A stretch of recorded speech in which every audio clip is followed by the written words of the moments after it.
intersectional resistance and empowerment. First off, I wanted to say Kendall Crawford can't be here. She was going to be our moderator, but she's sick right now, and she called me. She's definitely sick. She has like no voice at all. So, but yeah, we're gonna do this, and I'm still super pumped about the really awesome one we have here today. This is going to be a really, really cool experience for those of you who are able to make it. So I just wanted to frame the event in terms of, why is it called Racial Ecologies, Racial Ecologies of the South? And so the idea of racial ecologies, it comes from there are two scholars who are working in ethnic studies, and I have a hard time pronouncing their name, but Leilani Nishimi and Kim D. Hester Williams. And basically it's kind of looks at the intersection of ethnic studies, and people study the environment, but also in a more lived experience. Racial ecologies is about intersectionality. So when I say the term, I'm referring to Kimberly Crenshaw, who was a Black feminist writer, also Patricia Hill Collins, and also just the lived experiences of many, especially women of color that I know that have influenced my life. And so today, what I wanted to really try to highlight in racial ecologies is the idea of environmental justice, but really also specifically looking at the origins of environmental justice as what began as really kind of people of color environmentalism. And that is the actual label of the movement that preceded environmental justice. So just a little bit of background in terms of what does environmental justice mean, and where does that term come from? A lot of this starts in a little town called Afton in North Carolina, rural North Carolina, in a county, Warren County. And what happens there in the late 70s and early 80s really totally reshaped the environmental movement in the US, but also ultimately all around the world. And what it involved was a very kind of poor, marginalized, rural African-American community that was fighting or resisting a toxic waste facility, a hazardous waste dump that was going to be dumped in their community. And initially, the reasons for resistance were kind of about economic depression and also lack of democratic participation in the decision-making process, which I'll talk more about. But over time, the NAACP becomes involved in this. Civil rights figures from North Carolina become involved in this, people like Benjamin Chavez. And what ends up happening around in the early 80s is that there are mass protests against this waste facility. And the national news covers it. It builds a lot of momentum.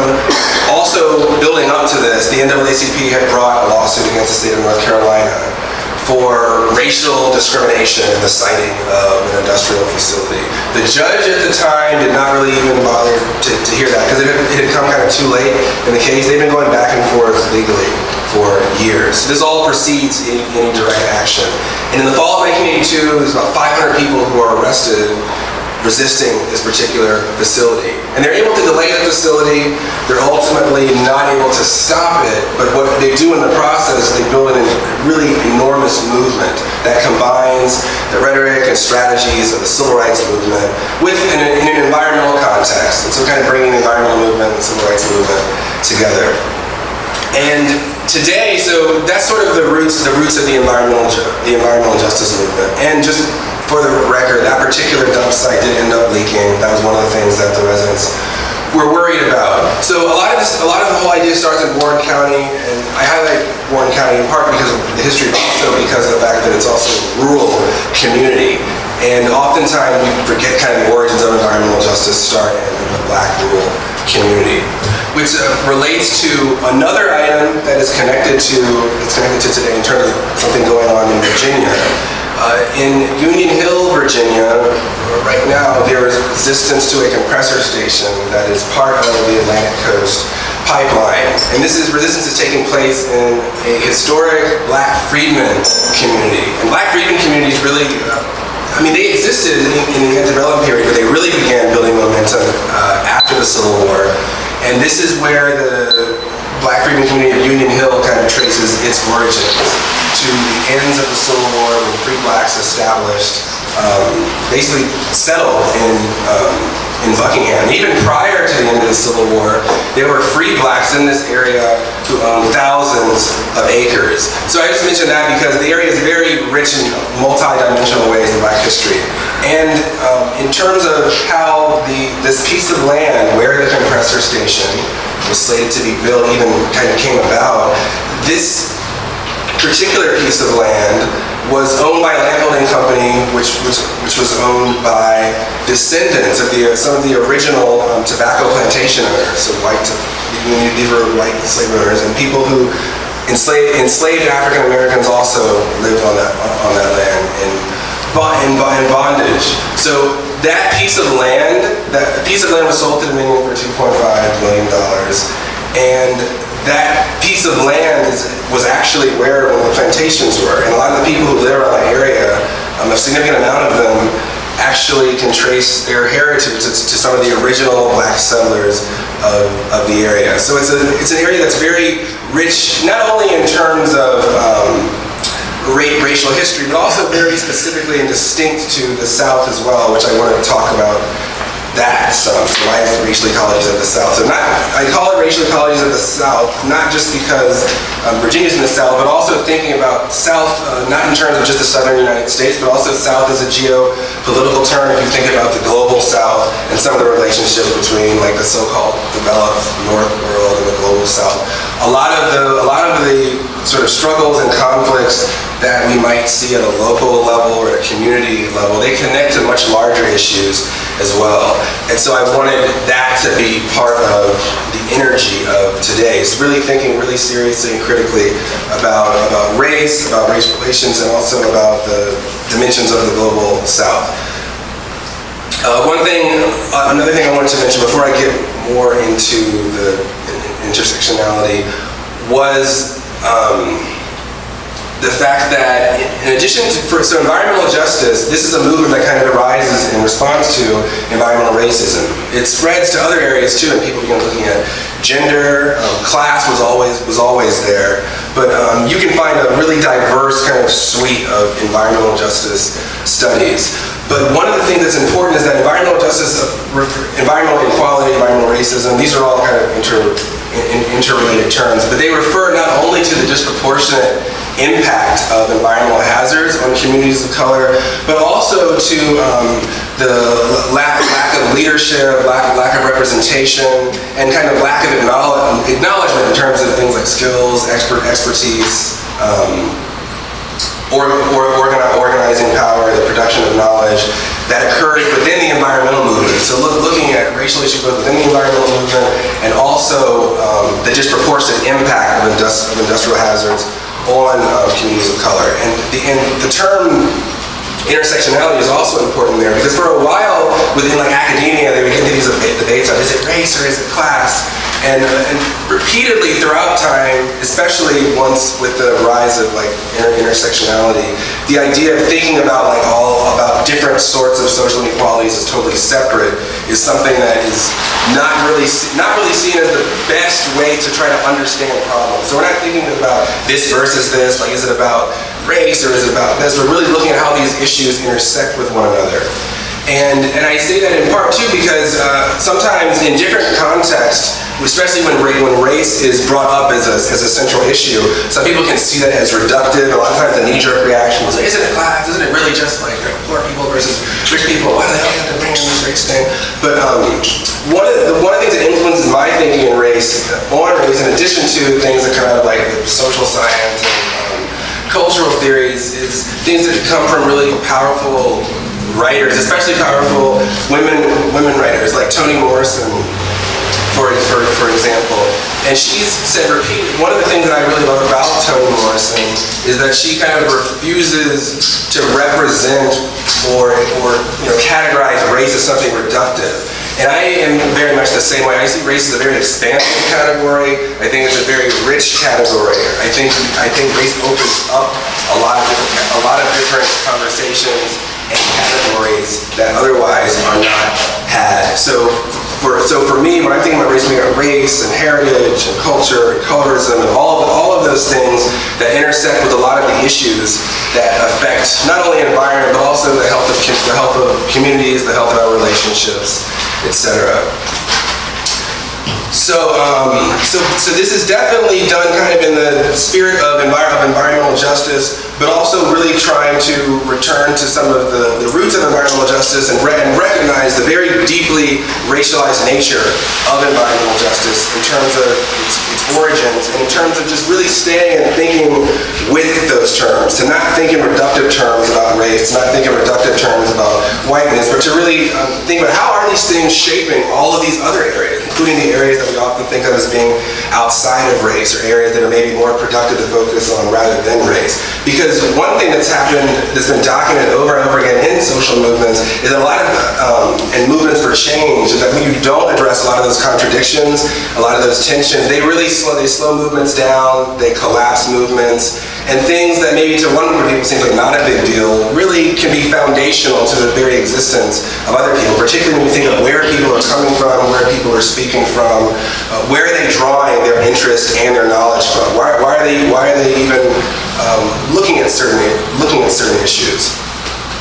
So I want to say a little bit more about intersectionality. Again, like I said before, I'm kind of pulling this from Kimberly Crenshaw and Patricia Hill Collins, and these are women who are in academia, but one of the things they were dedicated to is to challenging and expanding academia. So in Patricia Hill Collins' work, she has this very seminal book that's called Black Feminist Thought, and a lot of her focus was on working class Black women, but she doesn't approach it as a kind of a reductive concept. She goes into that concept and talks about how if you really look at the experiences of working class Black women in the United States, it can open up an entire world of social inequality and invisible forms of labor, erasure, hyper-fetishism, a lot of things. And one of the things that I realized, and I revisited that book recently with a colleague, and it made me just really think a lot more on different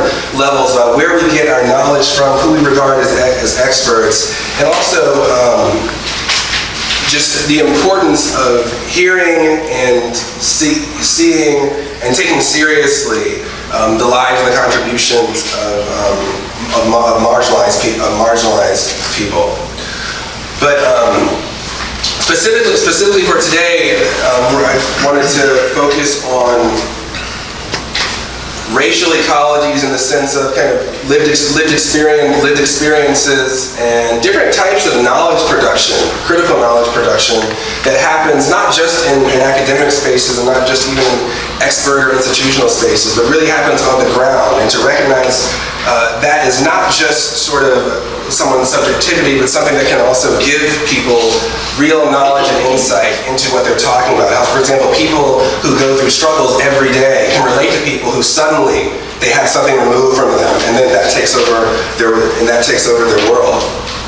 And so when you talk about, in terms of how a lot of times you have environmental narratives that are racialized, in a lot of communities of color, for example, there's ongoing struggles, ongoing being on the ground, boots on the ground, like you wake up in the morning and you're able to get through a day type of thing. Like that's one of the things we're thinking seriously with, like, especially women of color who have been working in the community and doing grassroots work. I think that it's important to really recognize those struggles, to see that when a certain community experiences something and then suddenly, it's like, oh my gosh, suddenly there's no democracy. Suddenly, the world is not fair. I think we can build a lot of relationships and intersections by recognizing people who kind of have to move through worlds that have almost normalized crisis, normalized violence as an everyday kind of thing, which can challenge also what it means to even to be on the front lines, etc., when daily life is living on the front lines in different ways. And again, because in some of this, incorporating stuff that also Kendall would have been saying, and she definitely wants to be here very badly. She's very, very upset. So definitely want to make sure that's known. She really, really tried to be here. But Before I introduce the speakers, I also, and if y'all, because you all know too the things that I'm saying, so if I miss something or like, hey, I forget this, you all can jump in.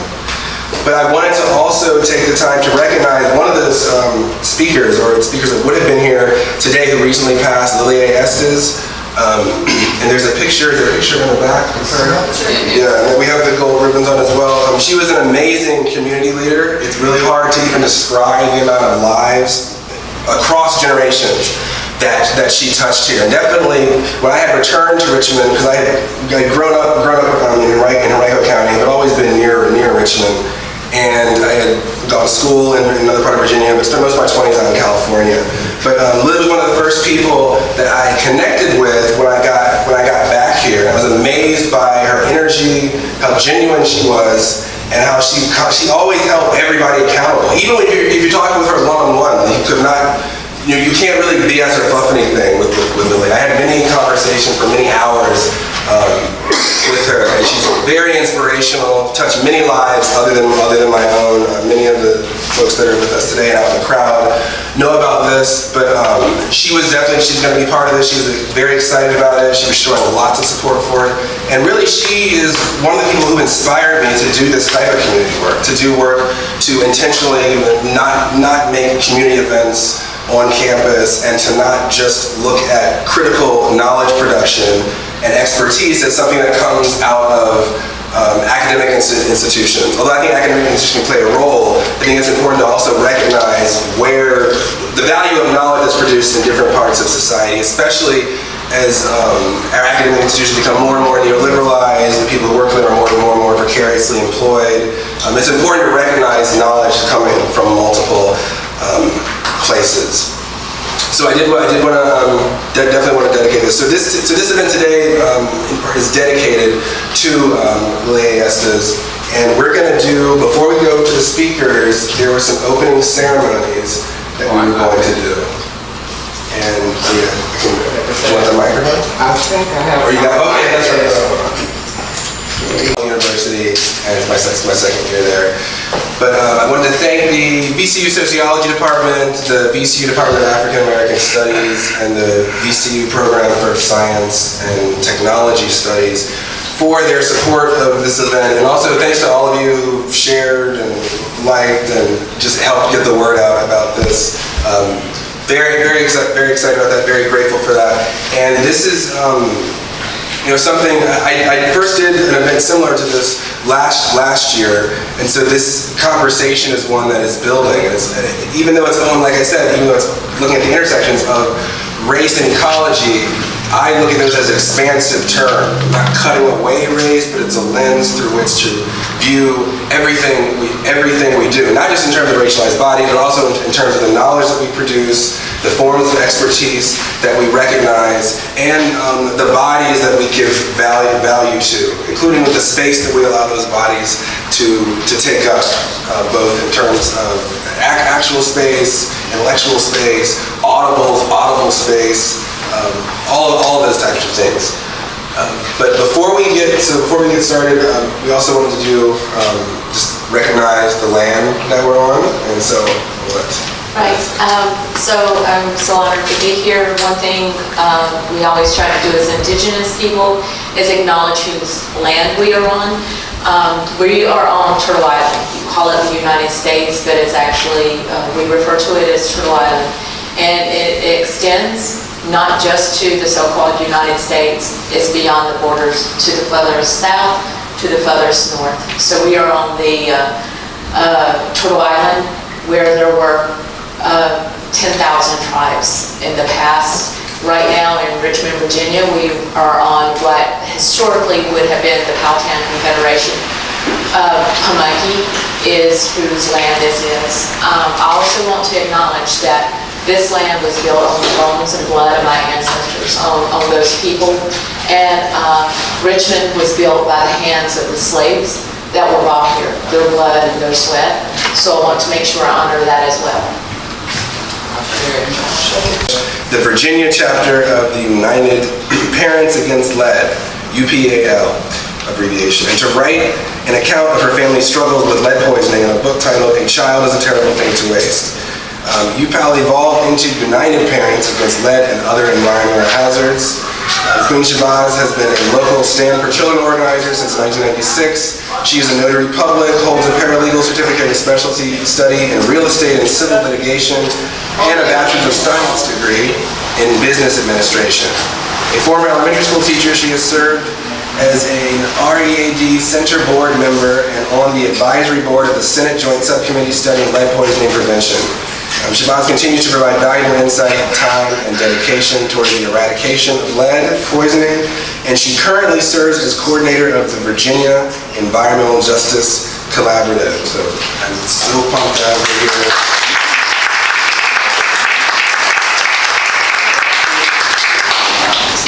Thank you. No, okay, thank you so much. And there's Turtle Island. Before I get started with my presentation, I'm going to, just briefly about Lily. Did any of the panelists want to open up with Lily, or you save it? Okay. Lily, I didn't get to work on a lot of projects with her, but we attended a lot of the same meetings. And she was just basically, you know what I mean, right? Just basically my sister. I don't know how many know that Lily also, thank you, was an artist. She was artistic, she was creative, she made jewelry. So in honor of Lily, I'm wearing a pair of her earrings today. She would advertise them on Facebook, and the last time that I bought some earrings from her, I was undecided with two pair that I really liked, and at the time I only had money to get one pair. So I said, but I really like them. She said, well, which are the other pair that you like? So we made the transaction, I paid for the pair, and of course when they arrived, she had sent both pairs. So that's the type of sister that I remember Lily Estes as. And really saddened that she couldn't be with us here in the physical. But I know that she is amongst us as we've just invoked her name during the point of the libations.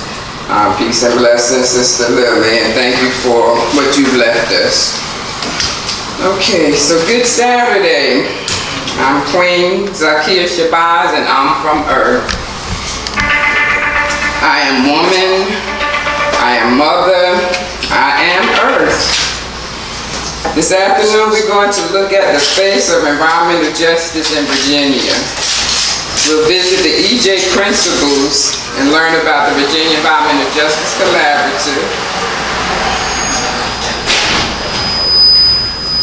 towards understanding why we must put justice first. So what is EJ? What is environmental justice? Let's look at the definition from the Environmental Protection Agency.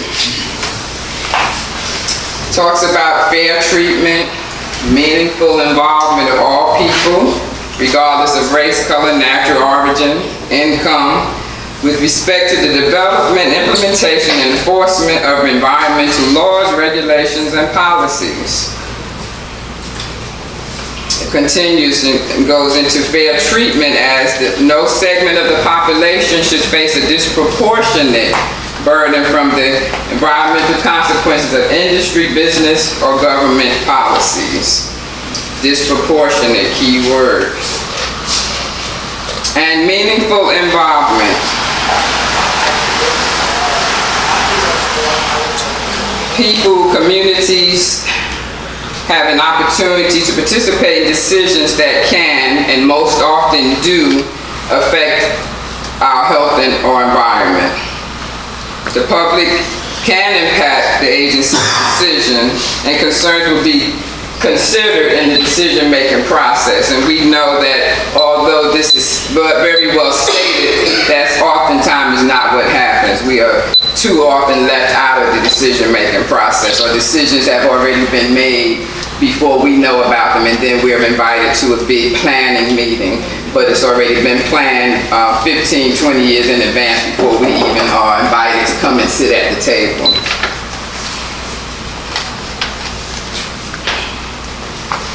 So we've shared the EPA's definition of environmental justice. Now let's go a step further in defining EJ. Our partner in Newport News, the Southeast Cares Coalition, says that when defining environmental, the whole of community must be taken into account. And I really like the holistic approach. So therefore, environmental refers to the natural, which is our air, water, land, the cultural, the ethnic identities of peoples and the histories of the communities that we live in. The social, whether there's a lack or existing public services such as health, education, welfare. The economic, individual and collective wealth, access to employment and skills, local businesses, etc., and political, the local, state, and federal components of the community. So that encompasses, in my opinion, all facets of a community. Now on to the principles of EJ. There are 17 principles. Oops. Okay. Go back a moment. There's a document that was devised at the first National People of Color Leadership Summit held in October 1991 in Washington, D.C. And those 17 principles are the defining document for the growing grassroots movement for environmental justice. Although we know that a lot of us were engaged in environmental justice before we actually got that terminology, because we were living in communities that made it necessary for us to cry out to stay alive. So I took some excerpts of some of those principles that just really speak to me. And a few of those we're going to just touch on with you. So number one affirms the sacredness of Mother Earth, where I'm from. How many of you all are from Earth? Anybody here not from Earth? If not, you'll have to get security. So we're all from Earth. Number 5 affirms the fundamental right to political, economic, cultural, and environmental self-determination of all peoples. And that sounds like their holistic definition of environmental justice. Number 7 demands the right to participate as equal partners at every level of the decision making, from the beginning through the end. Number 9 protects the rights of victims of environmental justice to receive full compensation and reparations for damages. Lord knows I want my reparations. And I know there are a lot of politicians now kicking that word around, reparations. So let's hold them to that. Not just the lip service, but are you really ready and prepared to do that? We never did get our 40 acres or the mule. And so I think we should be giving it some serious conversation. I know Congressman Conyers has had a reparations bill in and out for several years that never went anywhere. So we really need to stand behind that on the local level and make sure that that goes through. As my sister said, we built up this land, and it's time that we got compensated for our labor. Number 13 calls for the strict enforcement of principles of informed consent and a halt to the testing of experimental, reproductive, and medical procedures and vaccinations of people of color. I don't vaccinate my children. We know about medical apartheid, the book that the sister wrote. We know about I'm a nurse, and that's going to be quite a conversation. Say it again, sir. I'm a nurse, and not immunizing your children would be a whole nother conversation outside of today's conversation. It certainly is. That's part of the environmental justice, though, having the right to choose. not having that forced upon us as if, it's the end all. So we definitely have arguments on both sides, but I'm totally against it. I don't think people should be forced to inject poison into their children. And it's a particular thing with the African American community because the Tuskegee experiment and all other kinds of experiments right here at MCV, where they were, just experimenting, probably are to this day. So that's why we have this thing with doctors anyway. They haven't always been that friendly to us. Okay, and number 15 and 16 opposes military occupation, repression and exploitation of lands, peoples, color, cultures, and other life forms, and calls for the education of present and future generations, which emphasizes social and environmental issues based on our experience and an appreciation of our diverse cultural perspectives. So those are a few of the principles that I said stand out to me. Some of the others or some of these may speak to you in a different way. Those particular principles are what guides my daily work as the coordinator of the Virginia Environmental Justice Collaborative. And our vision is a clean, healthy, just, and equitable environment for all Virginians. This is our mission statement. As part of our mission, we began and continue to build an alliance to advocate for equitable policies and practices for all Virginians.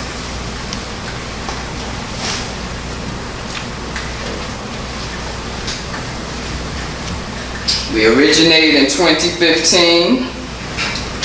We started as shared ideas and vision of 4 organizations and has grown now to 23 organizations. Those are our four founding parents right there. And each of these organizations are powerful in their own right. And I'm so honored and humbled to serve with them. Here we are in October 2017 when then Governor McAuliffe signed Executive Order 73 and created Virginia's Advisory Council on Environmental Justice. Pictured there are several members of the Virginia Environmental Justice Collaborative. We put justice first. We are on the winning team. Rather than being a part of the problems, we have chosen to be solutionaries. Which of these or other forms of injustices will you stand, speak, and fight against? Which adversely impacted frontline communities will you stand, speak, and fight for?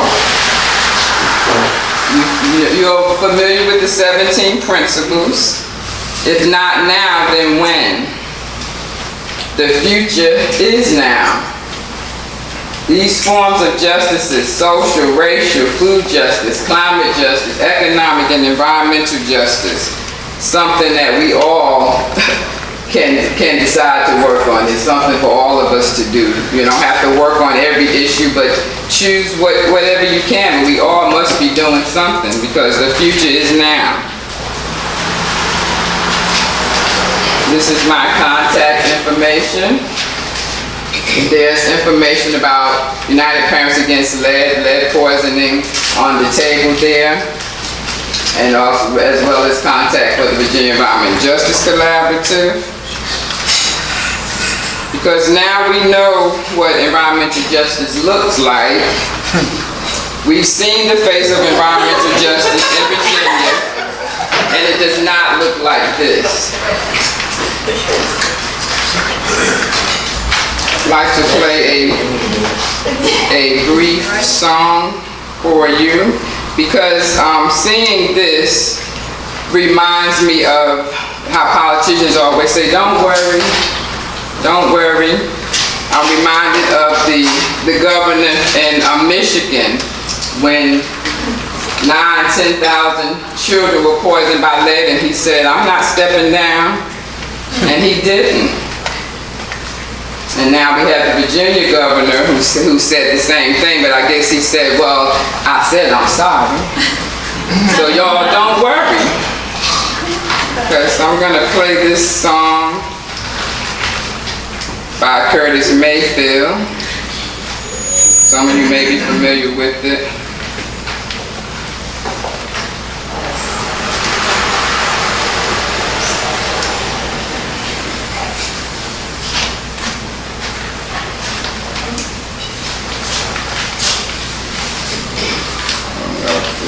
The sound is up. Shabazz. And I just wanted to, again, just bring in terms of what thinking in terms of the energy of the particular event. I think one thing that's really important is to really be open to conversations. Not necessarily to agree with everyone, but definitely be open to various conversations. I also think when I talked about race as being an expansive concept, to think too, in part, there is, for example, the history of medical racism, not only its impact on bodies of people of color, but also in terms of minds as well, and the way we view the medical establishment in terms of that particular type of history. Both, especially in terms, one of the things too, for example, you look at like the example of sterilization, even though that's often that's something that comes along with reproductive rights, and that has a lot to do with women having rights over their own bodies. There's also a specific history, though, of sterilization in communities of color. And if you look, especially in indigenous communities, but really communities that were targeted as being kind of targeted for sterilization. And oftentimes, this is not only, often it can be done without their knowledge, or under very sketchy circumstances where you don't really have consent. So women who may be in full labor being convinced, would you like to be sterilized? There's open cases right now in North America. And I know of some in Canada that are based on very recent incidences with sterilization. But what I would encourage is just more of that open sort of dialogue. Because again, sitting there and not addressing things doesn't do anything. I think all disagreements, different perspectives, but you gotta hear, you really have to hear what people are saying, because otherwise you just live in fear and repression and things like that. So I'm gonna go on to Bakura Shabazz, and her preferred citation is Magnolia, Warrior Goddess. So Bakura Shabazz, a Newport News native, mother of 5, is a dedicated human rights activist with a focus on criminal justice, environmental justice, economics, and impoverishment, and racism. She has put herself at the front of the criminal injustice fight by doing the intentional work, and I know she speaks a lot about intentionality, of calling out systems, people, institutions, and policies for racism, and institutions and systems that harm people of color and people who are living in poverty. So she, and then I'll let her introduce the rest, because the rest is sort of some of the things that she's going to. Oh wait, hold on. Where's the? Sorry, you all made me go in the wrong direction. We're doing. You're the second one. Yeah, Bakura. Sure. So I gave you all a preview of Bakura. You got to see and it sounds amazing. Yeah. I am. Yours?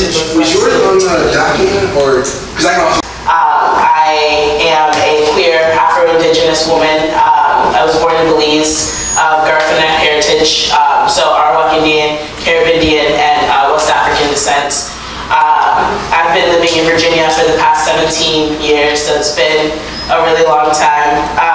I organize primarily with the Virginia Student Environmental Coalition, which is a group of scrappy young kids around Virginia that are just recognizing that the world that we live in is simply not sustainable, and trying to constantly deepen our politic and the ways in which we see young folks able to engage in fighting against injustices that we see. So that has looked a lot of different ways. Have engaged in anti-white supremacy work and anti-pipeline work that's been happening primarily with the Atlantic Coast and Mountain Valley pipelines that are attempting to be built in Virginia. And I personally also do immigrant justice work with the Richmond Immigrant Transit Assistance Network. And so basically, as folks are being pushed out of their homes and their home countries by capitalism, by imperialism, by US imperialism, and and trying to come here in an effort to be in a like safer environment. I go to like different, I go to the Greyhounds bus station as folks are being like released from detention to provide food, water, interpretation, existence, and coffee, like very simple things, but like really speaking to what Travis was saying about the global South and just like how like poignant white supremacy and U.S. imperialism is. I engage in like immigrant justice work because like it feels like very important and necessary to also be like recognizing that those narratives are also a part of like this story, right? That's a little bit about me. That's more or less what you would have gotten in the bio that I'm sure I sent. It wasn't, I sent it to Travis for sure. Didn't you send it? But it's not, maybe, it might have been separate. Yeah, I don't think I sent it in the thread. On just like a little bit more of the work that VSEC has been doing, anti-pipeline work, scaling folks up in like trainings on like legal support, jail support, nonviolent direct action, and things of that nature. Also have some folks that are trying to learn how to like steward land, and like seeing like that learning process as being something that is also important given the political and social climate that we're in. And that's like a really cool project. And a lot of different mutual aid projects are also like getting started in different places. So that's a little bit more about like the work that I've been doing.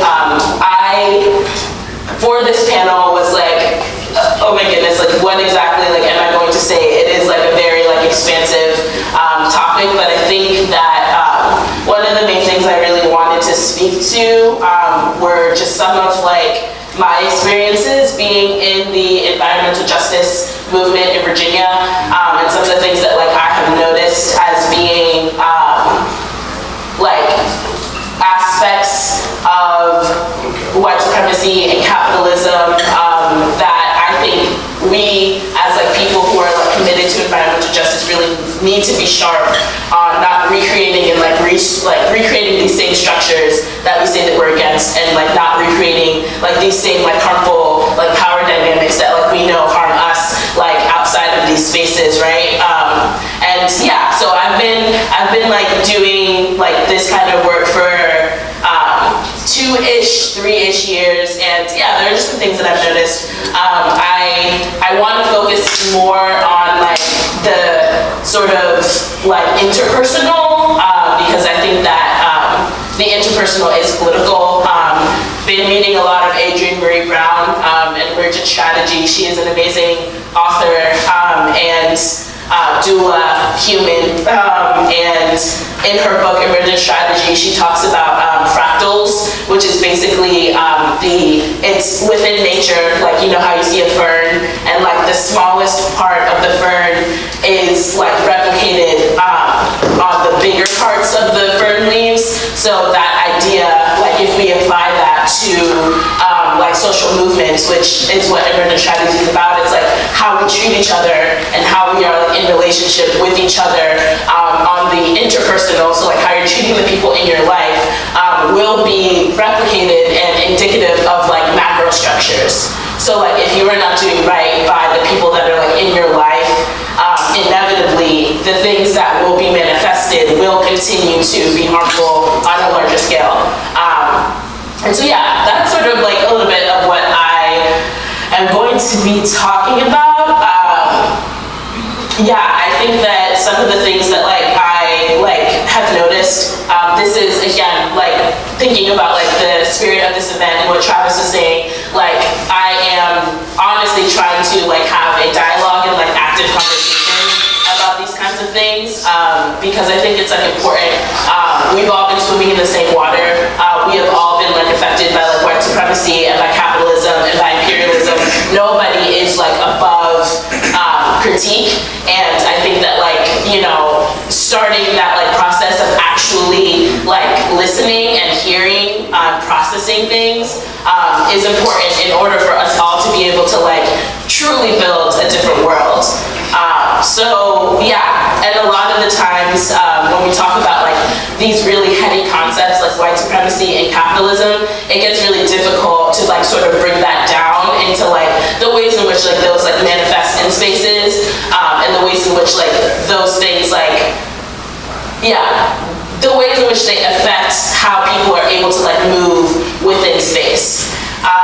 So yeah, some of the things that like I've noticed to be like really harmful within environmental justice spaces like is like whiteness, and like talking about that like being essentially situations where in which like there isn't like I know as my experience as like a Black queer woman, I'm always like on in that way. Like I'm always like, okay, what is the space that I'm in? Who is in that space? Like how then do I need to like navigate and like position my body and like how I need to like speak, how I need to act, like the things I need to say, like in order to be able to like navigate this space safely. I always have to do that. Like in my experience, like a lot of like Black folks are constantly like that process, and that like thinking about that is something that happens all of the time in every single space, even in like these like social justice spaces, right, where like, you know, the community guidelines are that like we are committed to like anti-racism. Like oftentimes it is like Black folks that are like needing to be the people that are actually like enacting that or like living that, and I find sometimes, a lot of the times actually, that like white folks just don't have that same thought process going on, right? So like they are not like in a space where they are constantly needing to think about how their whiteness is impactful to the space, or like are they making it like actually a space where like multiracial organizing can truly happen? How much space are they taking up in dialogue? Like how much are they talking? You know, is the space like, are they thinking about the different ways in which like they're like in society, how their voices are given more weight, and like are they like giving up that space despite, you know, what might be telling them that like what they have to say about this take is really important. Like are they actually like sitting in discomfort, right? Like is it like a constant like, yeah, are they constantly like in struggle like with whiteness as like it manifests like even like within themselves? Like is there that self-critique happening? And I think that like self-critique is like something that like folks really need to be sharp on. I think that we're getting to a point, and we have been, you know, at a point where in which like things are getting like things like outside of like, you know, the spaces that like we want to create are getting very like high stakes, and in order for like us to be able to like actually like realize like the world that we want to see and the world that we want to build, like going to need to like be very sharp on like doing the things that we say we want to do, and that is going to like mean, yeah, a lot of work. It's going to mean like a lot of processing. It's going to mean that like folks are going to need to figure out like what are some of the ways that like I am perpetuating like harmfulness in the spaces that I inhabit, and that goes for both like white folks and non-Black folks of color. I think that as we talk about like intersectionality, I really want to speak to, and I appreciate you bringing up Patricia Hill Collins and Kimberly Crenshaw. That term was a term that was very specific to Black women. It was very specific to Black women and femmes in the ways in which like we have to navigate the world, like knowing and holding that like our gender and our race like cannot be separated. So we cannot only bring a part of ourselves like into a space. So that was like at a time noticing that in like pro-Black spaces there was a lot of misogyny happening. There was a lot of there was just a lot of essentially like Black men like leading the conversations, and so Black women would go into feminist spaces which were then white dominated, and then recognize that like they were like, oh, we can't possibly talk about our racism right now, like look at all of these issues that are happening, like how women are being like discriminated against. Like we don't have time for race. And so that concept of intersectionality like being like very important to like recognize that like it was made like because of the very specific experiences that like Black women and femmes like go through in having to like navigate like the creation of spaces because there wasn't space before. And so like using that concept and like really like paying like giving credit where credit is due on that I think is like really important, especially like as we talk about like like engaging in work, actively interrogating like the ways in which like identity like does play like a big part in that, and like recognizing that there needs to be like a level of like critique and there needs to be like a deeper level of like actual practicing on a day-to-day of the things that we say are important to us.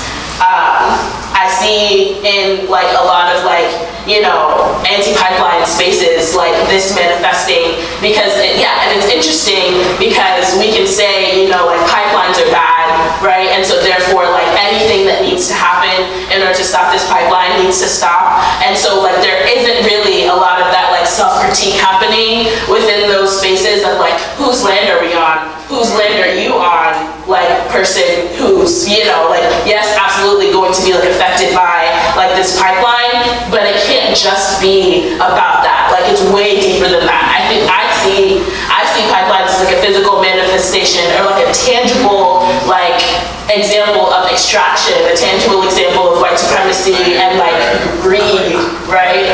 And murder and like very like slavery, all of those things, like capitalism. And so like it being just like the thing that like we can see means that like there's got to be something underneath. And like what I'm interested in is like having the conversations with folks that are like really trying to like get to that like deeper level of like understanding. I think that that's like the only way that we are going to like survive, and not just like essentially like recreate like the same structures, just like slightly different. That's not liberation to me, and I'm not particularly interested in that. I think that another thing that I noticed that I think is like really important is like that when there's like a constant need to like respond to things, that there isn't like a like slowing down that happens. Like I think that like doing the work is something that has I think has been co-opted by neoliberalism in a lot of ways, and I think has been like it has been essentially like twisted to mean that you are always constantly like moving and like reacting to things. And I've seen that like even within myself, right, of just like going and then like realizing like at a certain point that I'm burnt out and then like actively being unable to like like engage in the work. Harkening back to Adrienne Maree Brown, she talks a lot about like how there's always time for the right work. And so it's like understanding that like, our conceptions of like the work also need to be shifting, like yes, absolutely, when we're talking about like responding to things, like it's not saying that like you shouldn't respond to things, but like really interrogating like what that response looks like and also including in there like community care.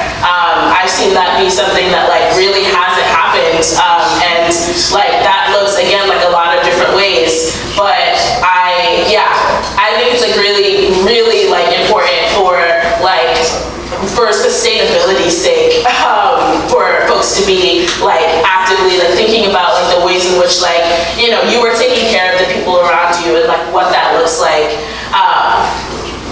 and just the dangers of like what happens when you are constantly like in a mode and like in a like place of like movement, or like so-called movement, and like what falls through the cracks. What are some of the things that like if you are like constantly only responding to like crises, like what are some of the things that like you aren't paying attention to? And that's a question, it is a question, and I am gonna, leave leave that a little bit up to like folks to like answer. Hopefully we'll get into it a little bit later. All in all, I think that like in order for like us to be able to like survive and like get past survival and into like a mode of like thriving, that there needs to be an active and constant like thought process that like leads towards justice, you know, and leads towards like all of these, but like how that like manifests itself truly in spaces like means that like there needs to be a critique of all of the things, not just like, oh, those people over there, but like also like what about you, what about us? So yeah, thank you. Comments throughout. A lot of the multidimensional, whether it's political struggles or whether it's just initiatives for institutional change, a lot of different kinds of conversations have to happen. So some of those conversations will be more kind of pragmatic and policy based, but you also have conversations that have to be expansive. Every conversation you have cannot just be on a policy model. It can't just be what's going to work now. Are you actually engaging with this dominant party platform or not? I think you need to have multiple conversations, or else you get that buildup of kind of tension and resentment because you're just going in one narrow way. Similar to when you're only kind of reacting to things, and whenever you react, it's kind of like, don't bother me with this thing that's not quite as important to me. You want to get to this. But it can also take away from the larger pictures, like histories of colonialism, where like, people have been losing land for a really long time, like a really long time. It's something maybe we'll read about, but now it's maybe becoming real because it's affecting different people. And I think that's also a point where you can also have intersections with different identities, but a lot of that is going to require like stepping back and really kind of locating yourself in larger ecologies. And one of the reasons I call it ecology was in part because of the ecologies of like landscapes and hydrogeology and all the nature stuff, but also in terms of the dynamics of our institutions, of our social movements, of our collective organizing. Those also have ecologies to them, and those are deeply racialized ecologies. So there was also one other thing. There was a note from. And this is one of our other speakers who was also going to be on the panel, but she had childcare issues, is my good friend Vanessa Coleman, who's an amazing restaurant organizer. She's also a medical doctor. She's an OBGYN. So that was also another element of the conversation that would also be cool to have. Again, because it's a very diverse spread of people. I'm happy to have all of the views. I think that's something that's very rich, and also puts on display the diversity of women of color, of black women. There's a whole lot of diversity even within groups that get treated monolithically, and it's really important to hear all of it. And that's really what I want this to be about. But Vanessa says, I'm very humbled at the invitation to be part of such a notable group of activists and organizers and knowledge makers and experts. I'm unfortunately unable to attend. She was going to be talking about the intersections of environmental and reproductive justice. Like I said, she's a trained medical doctor versus OBGYN. So there is so much ground to cover. I want to just use my brief time to connect the violence enacted in the environment to violence enacted in our bodies. So just at the big level, big community, countrywide population, we are seeing effects of environmental racism and public health. Environment is not just the air we breathe and the neighborhoods we live in, but also the lands in which we live. Think of Richmond and the way the city is laid out. Think of residential segregation, healthcare access to fresh food and safe environments for exercise. Vanessa was part of a research study 2 years ago matching maternal mortality rates and infant mortality rates by wards in Washington, D.C. And she had a really awesome slideshow to go with it as well. Hopefully in future events we'll be able to get her, because she's really a brilliant medical scholar, activist, community organizer, direct action person. She does a lot of stuff. Another active area of research is the connection between environmental pollutants and reproductive health outcomes. Moving from the city level to the country level, we had the example of the Marshall Islands. In the 40s and 50s, the U.S. government used that island as a test area for hydrogen bombs. There have been numerous health impacts on the communities there, but noted effects on fertility, miscarriage rates, and congenital differences. This is also an island of people of color whose reproductive health has been compromised by environmental destruction. And she's also connected to some work that's ongoing in that area. So just wanted to say that. And I had introduced Bakura previously, and again, Magnolia warrior goddess, Newport News native, mother of 5, human rights activist. And just so I don't repeat everything, she may have some things that she'll highlight again. But she's put herself at the front of criminal injustice by doing intersectional work, calling on systems, people, institutions, and policies for racism and harm to people of color and also impoverished communities. So, yes. You can speak from where you can speak up here. And that is extremely important for me in this work to be able to be who I am. We have a post. First of all, I am the founder of First Alliance Consulting. We are the only community-based consulting agency in the state that deals with communal models to fix communal issues. We do not engage with governmental systems unless we have to. We have to have places where we are allowed to work out our own issues, where we are able to talk through the things that we're going to without governmental intervention, because we have seen time after time, once governments get involved with our local communities, it causes catastrophic disasters, like an atomic bomb has dropped and it kind of usurped the whole community, and then it's like we are the ones that can tell you what you need to do, this is what's best for you, and the community loses itself. And so when you, in a day and era where we're talking about fraud, identity theft, and things of that nature, it was interesting to me how it is publicized, but yet nobody ever talks about the identity theft that has happened to the indigenous people, to people of color, especially African Americans that were brought over here in 1619. The first 20 people from Angola stepped on this land and were basically refused to speak our language, our religion, our customs, cultures, heritages, our families. Everything was ripped. And so you also hear today, a lot of people say, well, you don't know if you are a true descendant of slavery. Well, to me, it doesn't matter if I was or not. I can find out today that my great-great-great-grandmother and grandfather was white, but I still have a DNA connection to the land of which my people that I know that I am connected to. And the fact that I cannot know who or which tribe I belonged to, and to know those customs and heritages, it has caused a trauma within myself that I can't escape. And so when we're talking about mental health, which is really big, for people of color, we can't really escape it. We are being attacked by so many systems, processes, fads, that we don't ever get a time to decompress unless we assimilate. And even in our assimilation, we are still oppressed. Like, that is so major to me that if we say, yes, we will lay down everything about us to assimilate, we still have to be subjected to oppression.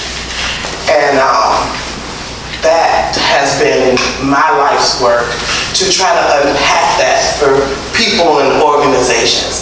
And I have a very intentional way of doing that, which causes me to be kind of the outcast person of the state of Virginia. People ask about Bakura, they'll be like, oh my God, run the opposite way from her, because she is a whole disaster.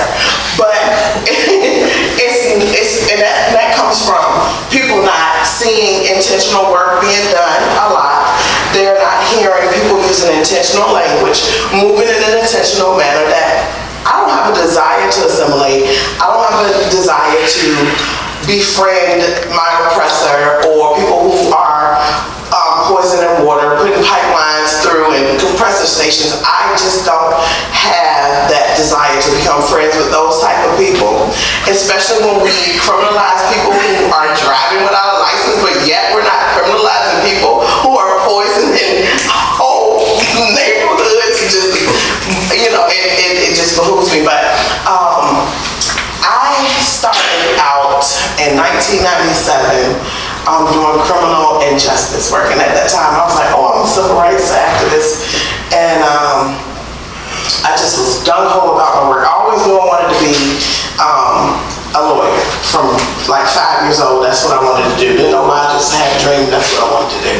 So when I graduated high school, I started to study the law for myself. I was going to the law libraries. I know many different tax law, constitutional law, contract, criminal justice. I can basically navigate as good as any of your prominent attorneys out here without having to bar. But it was like a spiritual thing for me, because I had to transition from what I was taught and what I was brainwashed to believe was happening in this country and abroad, and then trying to dismantle myself from all of the lies. So I kind of was a lone warrior in this walk, but I knew I had to do something, because I had to do something. So I would go out and I would go to the libraries and help people learn how to navigate themselves, because you can't practice law without a license. So you have to find innovative ways to help people be able to do this thing. So I would sit down with them and teach them how to navigate the codes and the casework and things like that. And then a particular judge found out that was what I was doing, and that was when, if I may say, shit got real for me. And I started becoming a target in Newport News. But it didn't stop the work. It just, grew more passion within me to continue to fight. That's when I started to know this must be what I'm supposed to be doing. But throughout that navigation of what we would call it, that is criminal justice, and it's not. That's not. We're fighting for criminal justice, fighting against criminal injustice. I was able to go to courtrooms all over and just see the atrocious miscarriages of justice by not only prosecutors and judges, but by defense attorneys and media. And it's just gross. It's just gross. So then to speed it up to now, I came into the environmental sector January 2nd, 2018. And I was confused as to why. I started off as a fellow with Virginia Civic Engagement Table. I was confused as to why I was moved in this area, because beyond clean water and air, that was as far as my knowledge went with environmental issues. But the Most High had something else in store for me. So I ended up getting a job with Virginia Conservation Network, and so because I didn't know anything, and if I don't know it, I ain't speaking it. So I had to dive in and find out everything that was going on, and I was just appalled. But it was confusing that it was called environmental justice and still not criminal, because everything that these people are doing is criminal. Everything starts.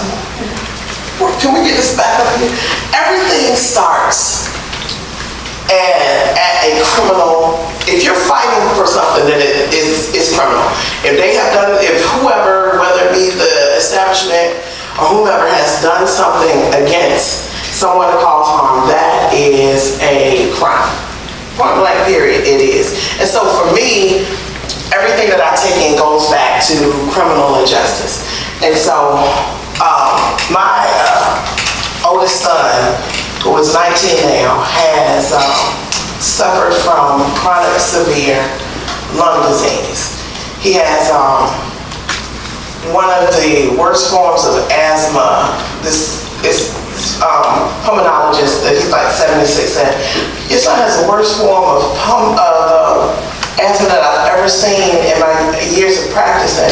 He's operating at a 34% lung capacity, and basically the only thing that can help my son is clean air. That is the only thing that can help him. So basically what he's getting is a whole lot. He's on like 9 different medications every day, all day. And it has been a struggle because I wasn't able to work. So when we talk about these things that is happening in our environment, which are very personal to a lot of us, it's only right that we relate it back to criminal injustice, because growing up in Newport News, nobody ever told me the effects of the coal fields that were down there. Nobody told me about Mica Corporation. Nobody told any of those people. My grandmother will be 97 this year. She had never heard of it. My mother had never heard of any of these things. And so growing up in these communities, and we were like 4 blocks from, and the coal fields are still there, not covered. They just put a little water on them when it gets hot, hopefully, you know. I just was so mad because a lot of these things could have been prevented. And so for me, doing the wholeness of the work, I have to attack it in a criminal justice way and call it what it is. These people are criminals.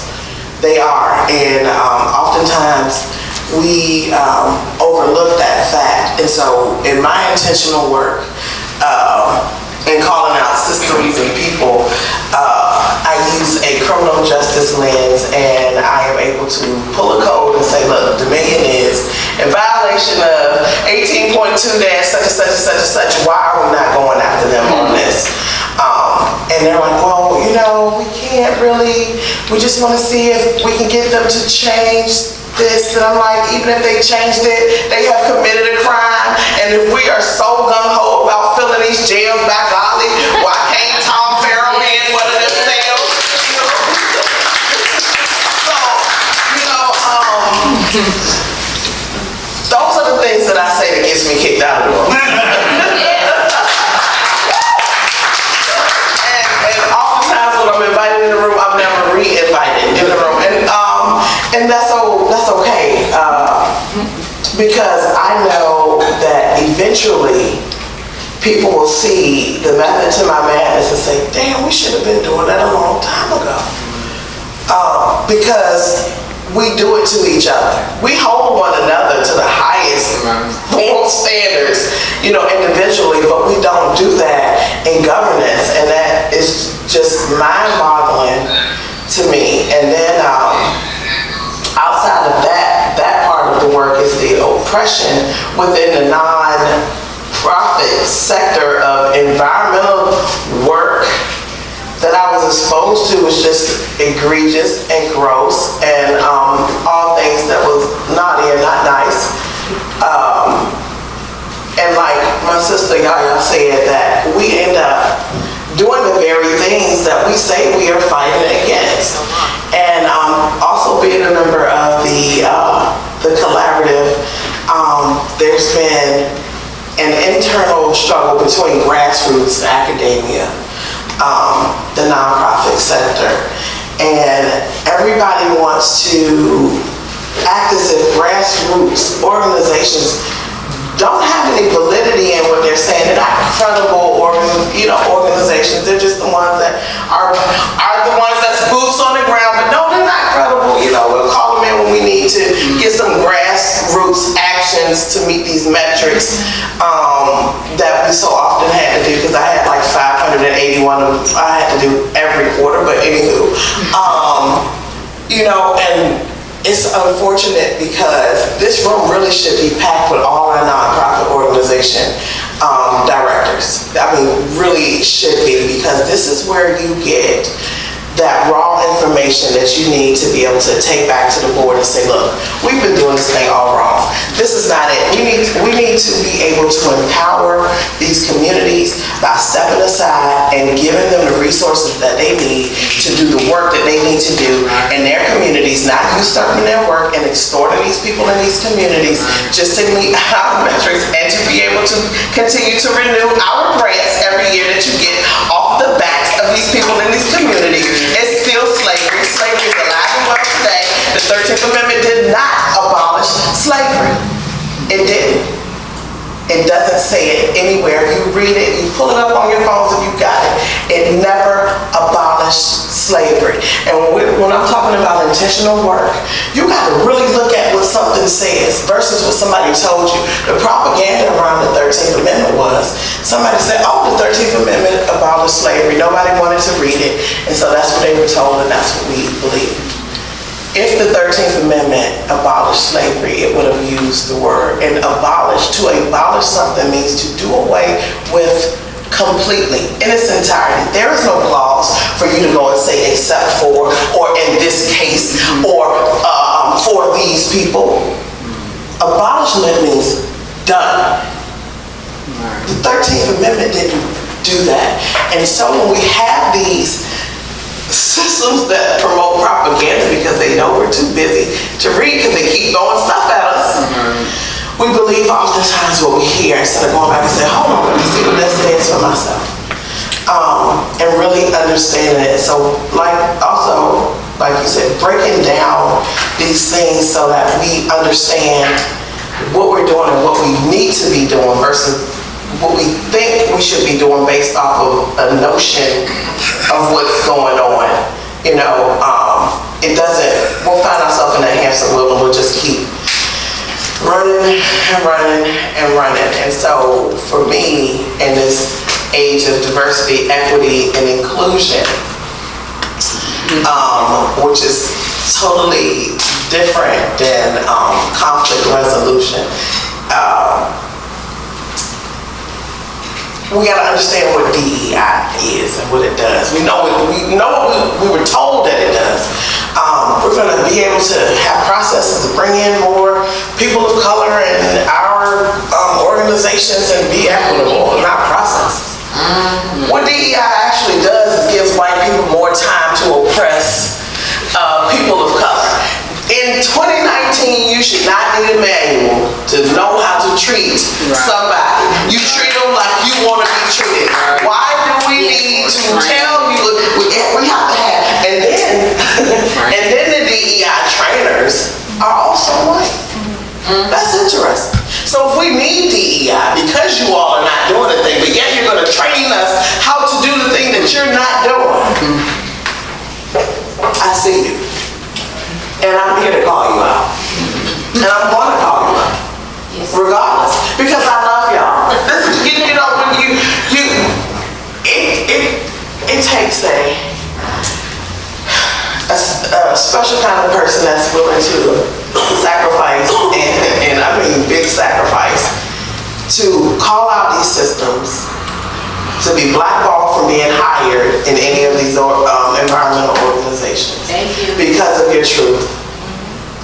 But we gotta keep pushing through because we gotta get it. People have to get it. It's not that people are being mean or they just want to destroy the work. No, it's because you're doing a particular thing that is not right and you do not want to face your wrongs.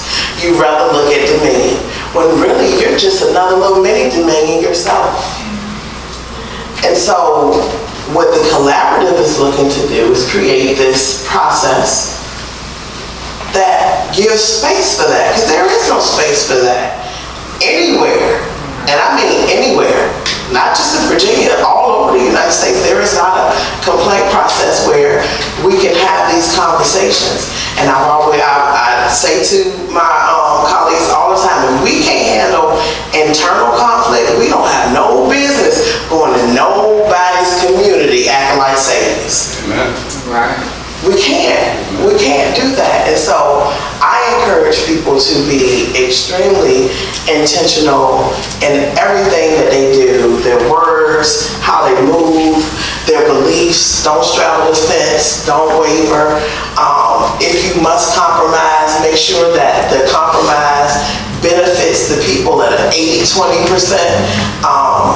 Community should always benefit at least 3 times more than a corporation. Period. They should. And in our thinkings about criminal behavior, I'm gonna throw this out and I'm gonna sit down. If I steal, this is the question y'all can answer. If I steal something from you, does it make it mine? Does that thing that I stole from you make it mine? No. Does it? No. Anybody say it does? No. And so when I steal something from you and I say, I'm gonna make it mine, and then not only am I gonna make it mine, I'm gonna make it follow these set of rules and principles because it is now mine. And yet I'm going to create some laws that it cannot do the same thing that I just did to it. And if it does, then I'm gonna label it a criminal. Does that sound familiar to anybody? Anybody want to relate that to anything that you know that our government has done? Anybody? Don't sound familiar? Founding of the United States. Hey, that's what they did. That's what they did. And we keep ramming this thing of criminal behavior and fear to our counterparts, but we're not holding the very country accountable for the things that it has done, it has yet to apologize for or to make right in any form or fashion. And we have accepted that, but yet we continue to want to fill prisons and jails with people who we refuse to forgive. But yet we know that poverty and crime correlates. And so if somebody's system doesn't allow an individual the ability to thrive to the point where they have to succumb to stealing, how do we hold the person accountable for that and not the system that refused to allow that individual to thrive? Right. How are we doing?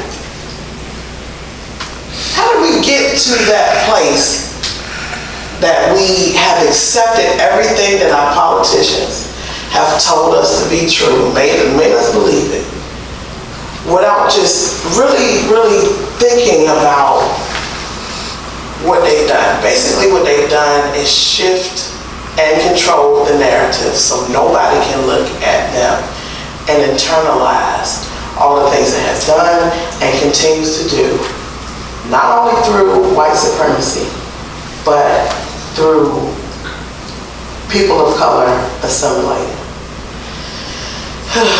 and fear tactics.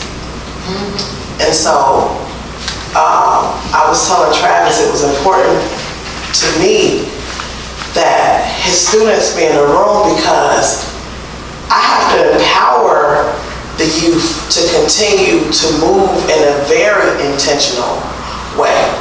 Because if not, you will be usurped.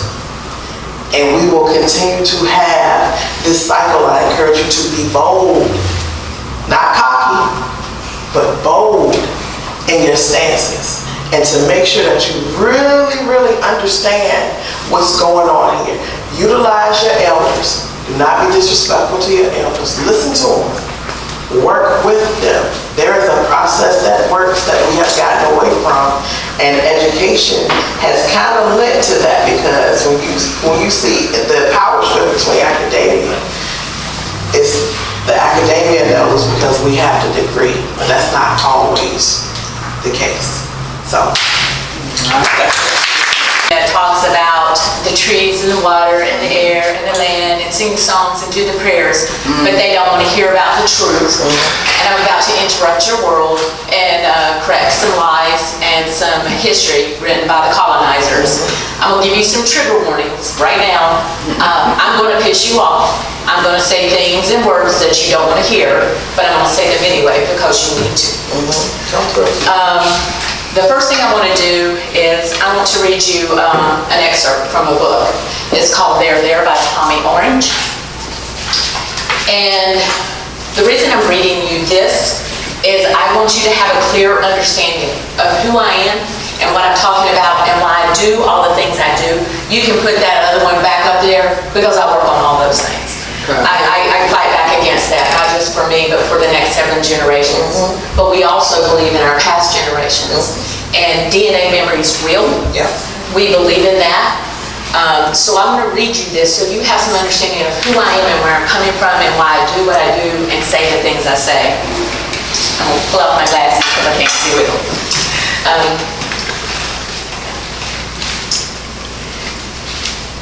They told us to fly the American flag. We flew that and a white flag too. Surrendered. Underneath the white flag as it waved. We stood under both flags as they came at us. They did more than kill us. They tore us up, mutilated us, broke our fingers to take our rings, cut off our ears to take our silver, scalped us for our hair. We hid in the hollows of tree trunks, buried ourselves in the sand by the riverbank. That same sand turned red with our blood. They tore unborn babies out of our bellies, took what we intended to be, our children before they were children, babies before they were babies. They ripped them out of our bellies. They broke soft baby heads against trees. Then they took our body parts as trophies and displayed them on a stage in downtown Denver. Colonel Chivington danced with dismembered parts of us in his hands with women's pubic hairs drunk. He danced and the crowd gathered there before him and was all the worse for cheering and laughing along with him. It was a celebration. That's what my people face. So I want to lay down some truths, just interrupt a few things and tell you a little about history and tell you about what's happening now. So in 1870, the first boarding school opened with the idea of kill the Indian, save the man. 1924, most Native people were given U.S. citizenship and were allowed to vote in some states. In 1962, we were given the right to vote in all 50 states. 1978, we were given the right to freedom of religion in most things. Not until 1994 were we given full rights to include our peyote ceremonies for those tribes that practice that. Right now, indigenous and Native American people have the highest incarceration rate per capita of any race of people in this country. Death by police is higher than any other race per capita in this country. Living below the poverty line is the highest of any race of people in this country. Our mortality rate is the highest in this country. On the Pine Ridge Indian Reservation, the average age for women is 57, the average age for men is 54. Drug and alcohol abuse is the highest in any race of people in this country. Rape and murder and missing indigenous women, the highest of any other race in this country. So that's just a few of the problems plaguing our people.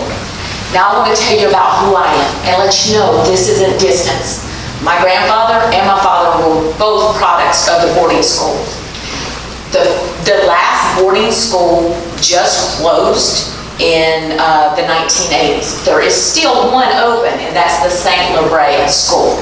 It is still open today. There is still a Native American school with the premise of kill the Indian, save the man.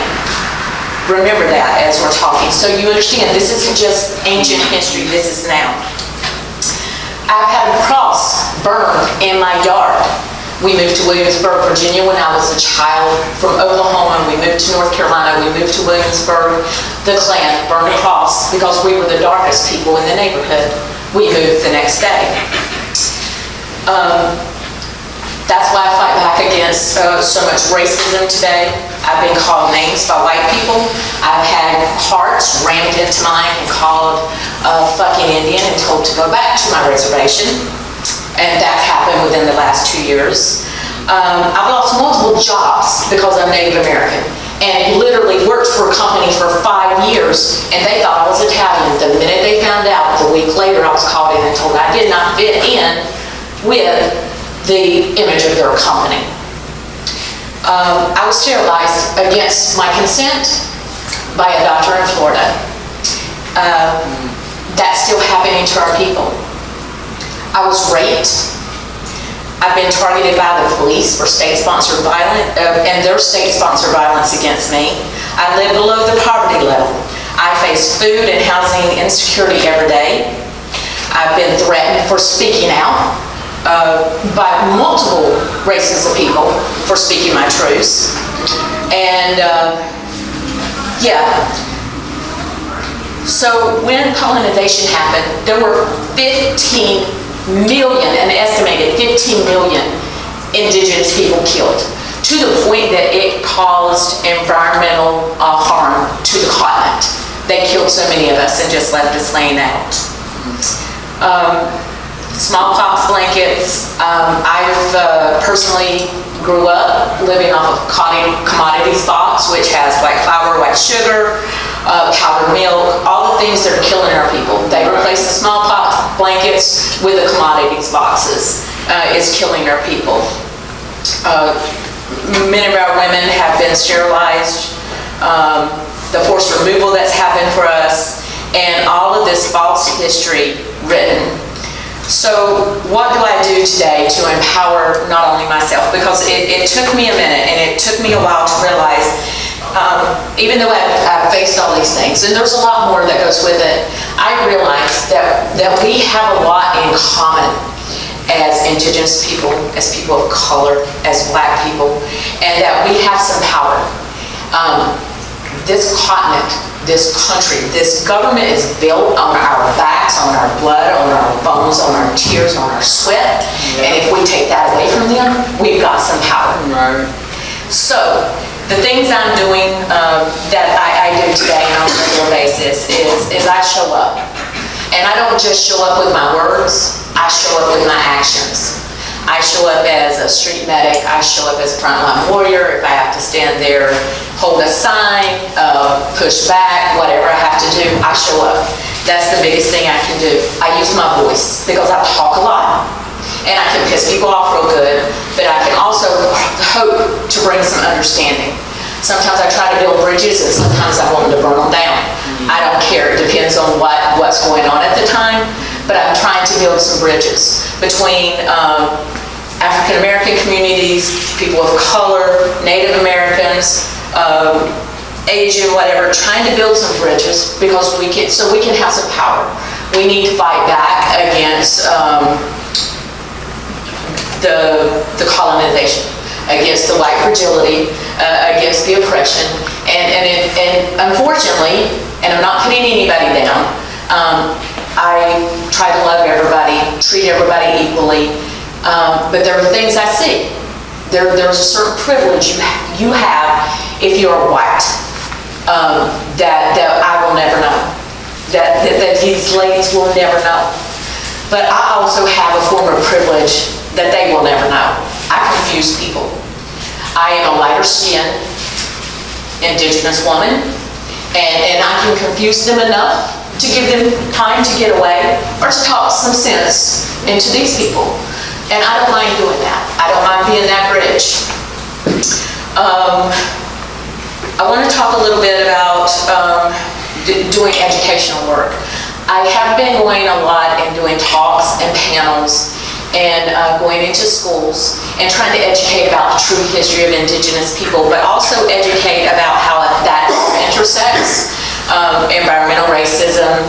I talk a lot about Union Hill.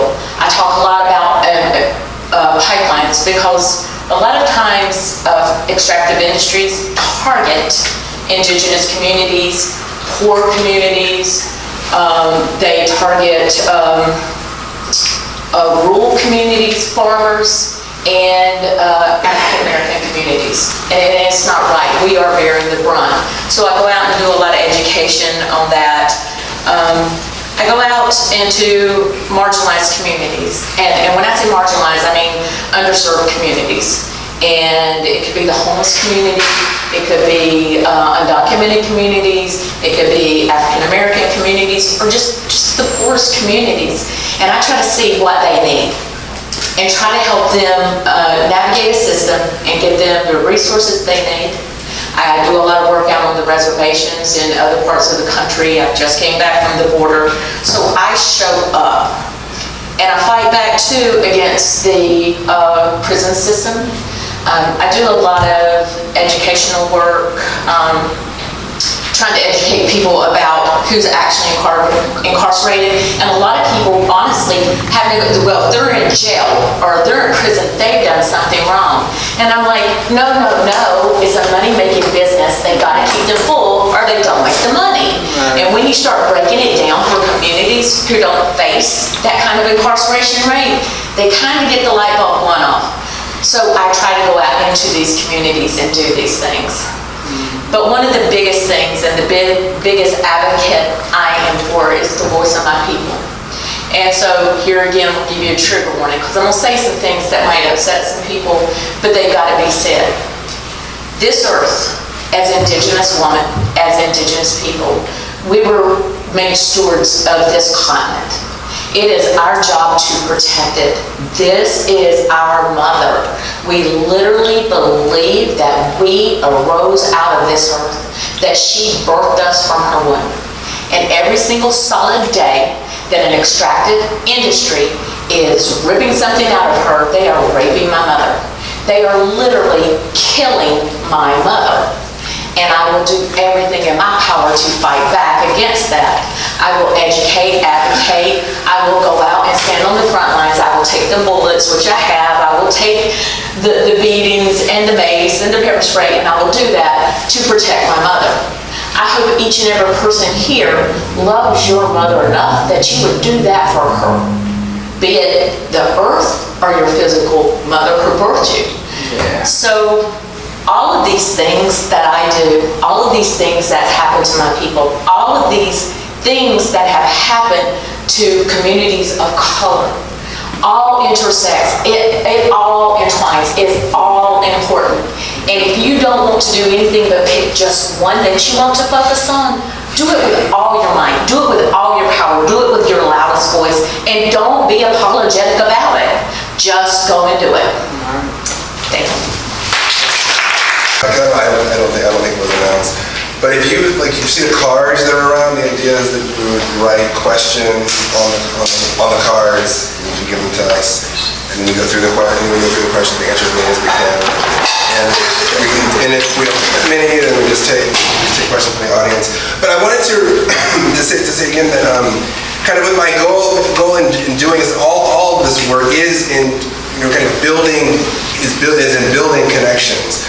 I think and I also want to just recognize too some really awesome work that's going on. There's really amazing work being done against not only Union Hill, but also the Mountain Valley Pipeline as well. A lot of friends working on that, and I really respect the work that they're doing as well. And so for me, for a space like this, I think it's important to highlight voices, especially for someone of color, because in a lot of these bigger fights, we have this consistent marginalization, consistent erasure, consistent puppeteering, tokenizing, fetishizing, etc. And I think it's important that we have these very open spaces where people can really speak on their experiences and draw connections, and they don't just feel like there's someone kind of over them, be like this. I want to highlight this part of you, and make sure you don't do this, and I like this, so you reflect this. And because I really believe it's the best learning, it's the best way that we can actually learn, is to really listen and have direct voices, not just bodies present, not just people who are willing to kind of do what you to tell them, but also people who have something to say, and I think is really valuable. So I just wanted to kind of reiterate that all of this is about building connection, but we really have to listen. So much I think of coalition building, movement building, just building relationships. You really have to be able to listen and not just come with a lot of preconceived notions, either about people or even about where they're coming from, assuming what they mean and what their history is, but to really learn to listen.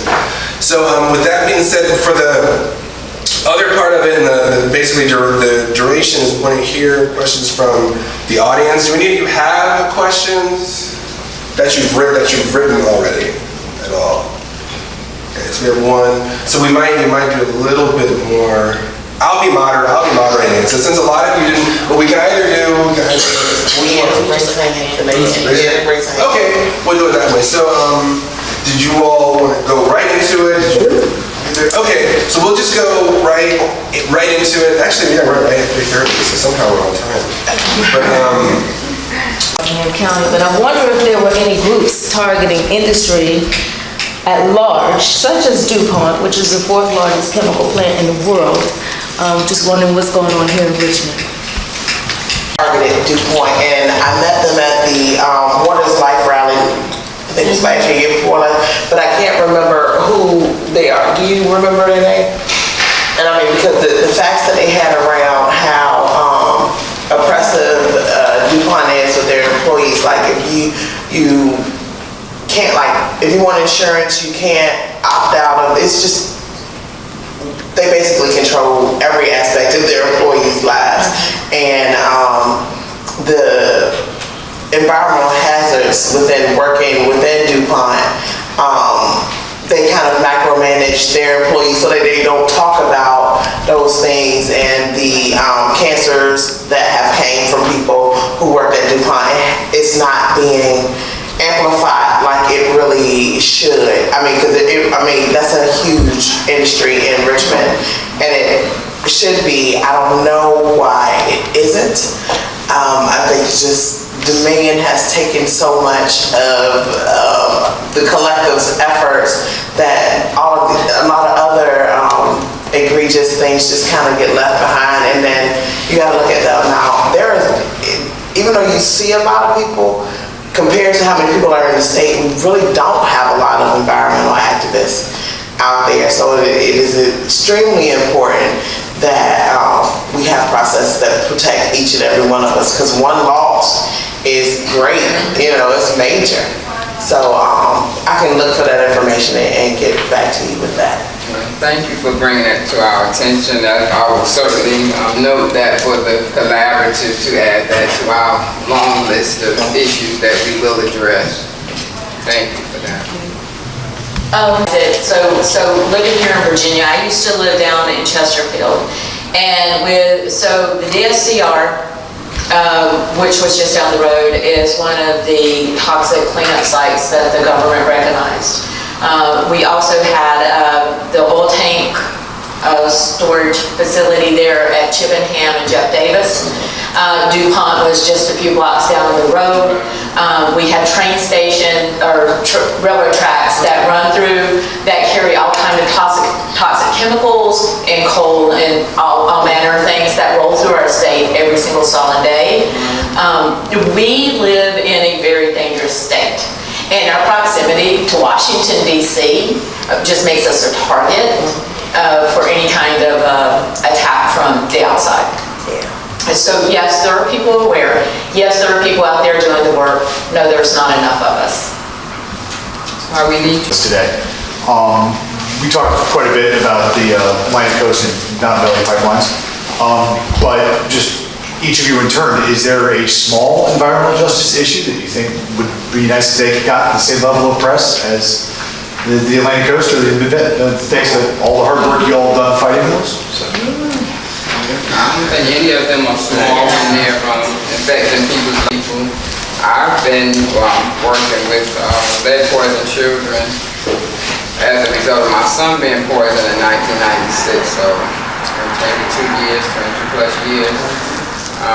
So I would like to see that in the news every day, and not just when there's lead found in crayons or flint. I'd like to see us get in front of it. That's why in my presentation I said, what communities are we willing to stand and fight and speak out for, and not always we're fighting against something. Let's get in front of it and prevent it from taking place. Let's prevent a flint from happening here in the city of Richmond. I'd like to see the high incidences of asthma magnified and on the news every day, because these are things that we live with every day. And so not just when there's a crisis or there's thousands of people poisoned, at one time, but let's know that these are impacting people every single day. We have to deal with them, and in addition to living with those, we have to still function, still get out and work, or whatever it is that we do, still serve our community, still be serve members of our family. So those are some of the small things that I would like to see, see get the same amount of attention as. And in addition to that, you saw the picture that I had up about the governor, is that not that the media take and shape how we should think. I noticed how the focus shifted to everybody talking about the blackface, when I personally was more concerned about the who's that in the KKK role, and it's like, we don't even talk about that, so again, how they direct or tell you how you should think, what you should be concerned with, and so, things like that.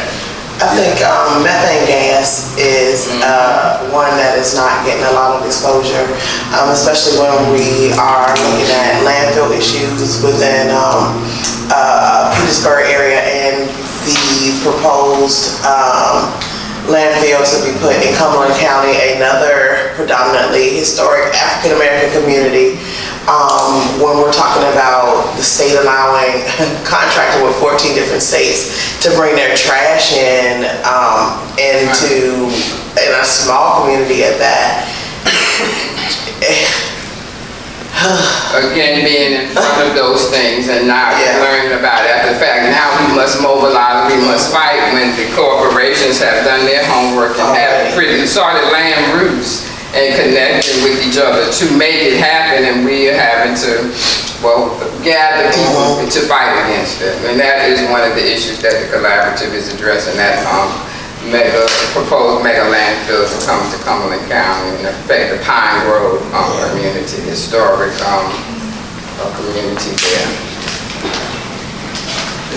And here in Virginia, I'm pretty sure, I'm not sure if you all know that Amazon is coming to Virginia, Northern Virginia, so they have warehouses all over the state. But the reason I bring that up is because, just Greenpeace in general, for the past 10 years, we've been pressuring internet companies like Google, and Google and Amazon are probably the biggest ones that everyone will know about, and Facebook as well, to basically clean up their sources of energy, how they're getting their energy and whatnot. And that's been one of the biggest things we've been pushing on. And of course, with Amazon, they're still using coal and whatnot. But we know that there's that link with Dominion. So we know that Dominion, at the end of the day, is the link. And this sort of goes into my question. We know that basically Tom Farrow controls the General Assembly. I mean, for all intents and purposes, we know that they pretty much have a stronghold where the legislators have a D or R behind their name. And so my question, I have to go outside of my official capacity, and this is me asking this, do you all think that there's a role that having ranked choice voting or having third parties? Because you mentioned the issue of Northam and asking him to step down, and even Michigan. And from a personal perspective, my question is,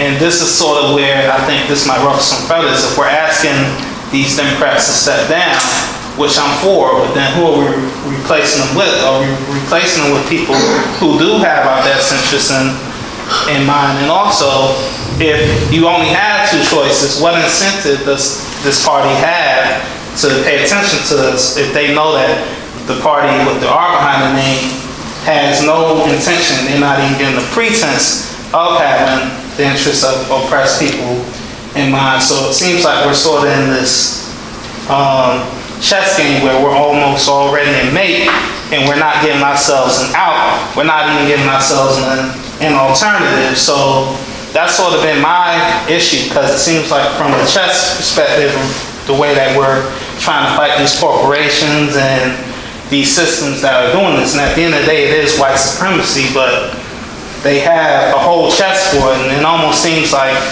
we're putting ourselves in mate, and we don't even realize that we're almost playing against ourselves. So from a political perspective, I'm just curious from IU up there, how you think we can basically stop playing against our best interests without even realizing it. And this is sort of my opinion, and maybe everyone doesn't share that. But to me, it seems like we're almost always playing against our best interests and shooting ourselves in the foot without realizing it.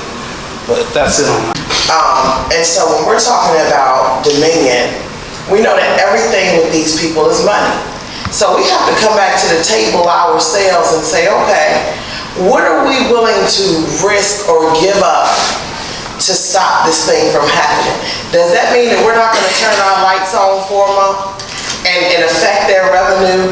Does that mean that we are going to perhaps surround their houses so that they can't get to work every day? What are we willing to do to change these things? And a lot of times it's a hard ask because, again, you're looking at the criminal injustice system that prohibits the people from being able to organize in that manner. We hold the highest role, the highest office in government, but we gave that up. And even though we were not included in the creation of the Constitution, I'm going to usurp it since you usurped me. We the people are us. You get your power from the consent of the government. If we have not consented, then you are in breach of your contract. And so if you are in breach of your contract, we have all the right to come in and to legally litigate to get you up out there. But people are not using these things that they try to keep from us in government. That's why law is really important, because that is the roadmap to how we do things in a non-conventional way. And so you never hear about people saying he breached his contract. It is a very specific duty that these people are supposed to do. And when they breach it, we have a right to go and either enforce that contract or to say you're out. I want to speak on that a little bit. I think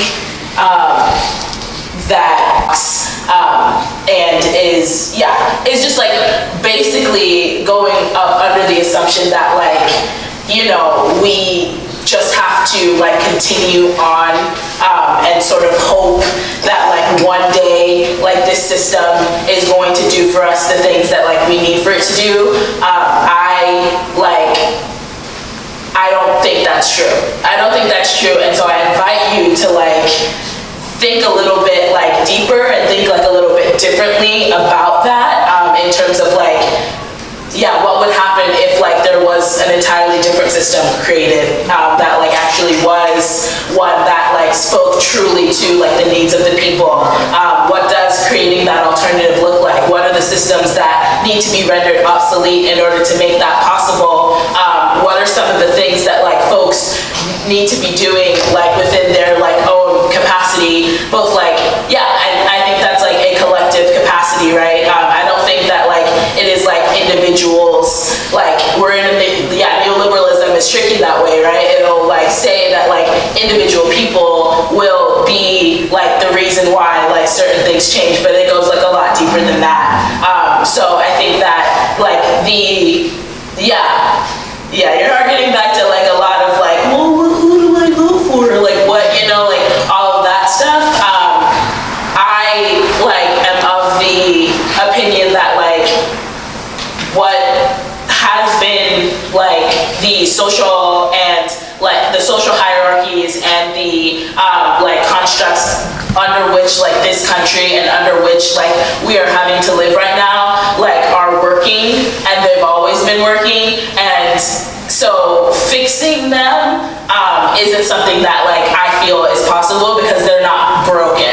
I think that they are functioning in the same exact way that they were intended to, but because of the ways in which we've been spoon-fed these narratives about how things are, as people start to get more conscious, it's a very easy thing to jump to be oh, this is something that is broken and that needs to be fixed. I think it does take, and it's hard,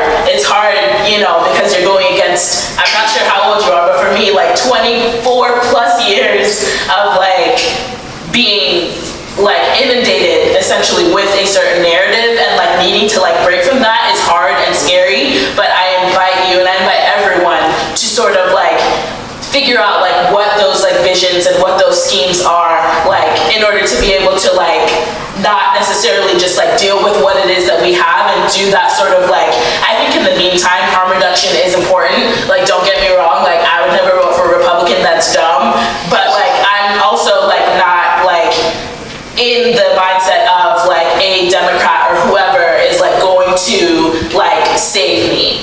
I don't think that's true. I don't think that's true. I think that like the function of like this government like is like not going to save me. And so like what are some of the things that like I'm doing to sort of like envision a world where in which like these different like narratives are like upheld and like people are able to like actively work together collectively to figure it out. So I would like so first of all, you're right about Dominion. Tom Farrell does run this state. We need to shut that down, tear down, burn down that ivory tower that Dominion is living in soon. Also, decolonize your brain for a minute. Everybody in here, decolonize your brain. You are sheeple following the path that the government has set up. You think you have two choices, Democrat or Republican. Decolonize your brain. Pick somebody who you know is a good person and vote for them. If they won't put them on a ballot, do a write-in campaign. I ran for office for the 70th district as a write-in candidate. I took Chesterfield County for my district 98% as a write-in candidate. I took Henrico County for the little part that was in it 54%. I even took one of the little precincts in Richmond 100%. I did get beat by 20 votes. As a write-in candidate that was not even on the ballots by knocking on doors. Decolonize your brain. You have more choice in life than the Democrats or the Republicans because they both equally suck. Cut out of the same cloth. Get rid of the whole system. It's not fair. It's unjust. And the whole system needs to be dismantled. And we need to build the government and the world that we want. That's right. So you can put all the good people in there that you want. They're still going to be restricted by what the law says. So what we have to do is change those laws so that good people can be able to operate. If we're not changing these policies, everything you do is going to be for naught because they're not going to be able to maneuver in those systems. True story.